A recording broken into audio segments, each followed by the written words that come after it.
Welcome to this presentation on the importance of assessment and feedback in language learning, with a focus on IELTS contexts.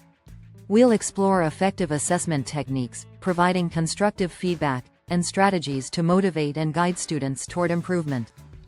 Assessment helps identify students' strengths and weaknesses, provides actionable steps for improvement, and motivates students by showing progress. It also builds trust and confidence and ensures teaching is aligned with learning goals. There are various types of assessments, including formative assessments that monitor progress during lessons, summative assessments that evaluate performance after completing a task, and self-assessments that encourage students to reflect on their performance. When assessing IELTS listening skills, use recordings with varied accents, test students' ability to identify main ideas, recognize specific details, and understand the speaker's tone. An example of an IELTS listening assessment could include gap fill or multiple choice questions based on an IELTS listening test. Correct answers indicate comprehension.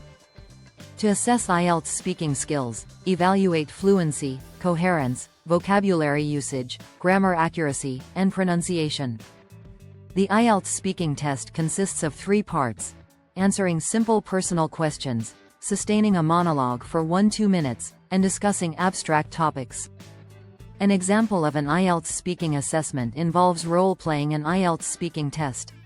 Use a rubric to grade on the 5 criteria: fluency, coherence, vocabulary, grammar, and pronunciation. When assessing IELTS reading skills, test students' ability to quickly identify main ideas, scan for specific details, and evaluate their understanding of meaning from context. An example of an IELTS reading assessment could involve providing a text with matching headings or multiple choice questions. Scoring is based on the percentage of correct answers. To assess IELTS writing skills, evaluate task achievement, coherence and cohesion, grammar usage, and vocabulary range and accuracy. IELTS writing tasks include describing a graph, chart, or process for Task 1, and writing argumentative or discursive essays for Task 2. An example of an IELTS writing assessment involves writing an essay answering a typical IELTS question. Scoring is done using the IELTS writing band descriptors. Effective feedback should be specific, constructive, and balanced. Point out exactly what was good or needs improvement, focus on areas to improve without discouraging the student, and highlight strengths as well as weaknesses. For example, you could say, "Your essay has clear paragraphs, but your conclusion could summarize the main points better." The sandwich technique involves starting with positive feedback, mentioning areas to improve, and ending with encouragement. For example, "Your pronunciation is great. Try to use more linking phrases to connect your ideas. Keep up the good work on your fluency."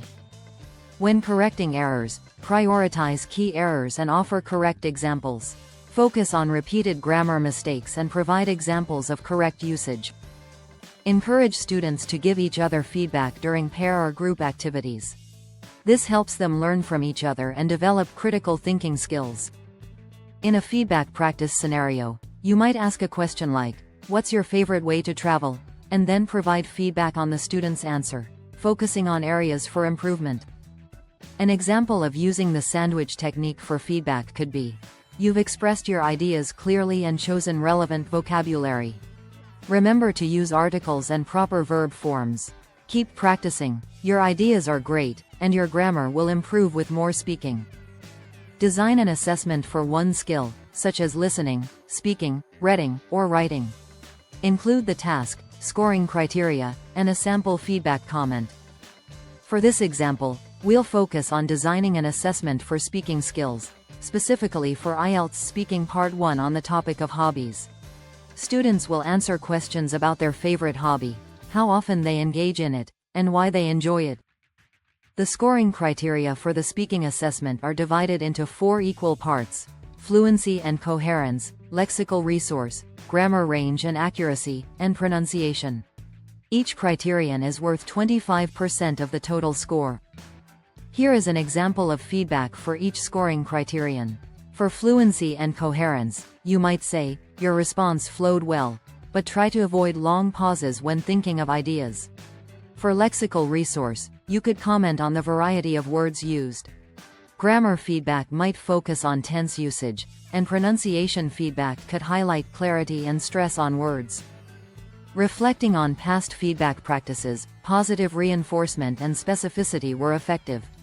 Highlighting what students did well motivated them, and providing clear examples of errors helped them understand and apply corrections. To improve feedback practices, focus on balancing feedback using the sandwich technique and providing follow-up activities for students to apply the feedback.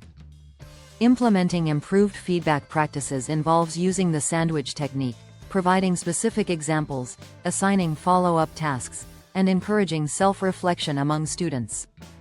The benefits of improved feedback practices include increased student motivation, faster progress, and a better teacher-student relationship, which builds trust and rapport. Continuous improvement in assessment and feedback involves regular self-evaluation, seeking student feedback, engaging in professional development, and implementing new strategies. Effective assessment and feedback are crucial for learning, require a continuous process of refinement, should be tailored to student needs, and have a positive impact on student confidence and language learning.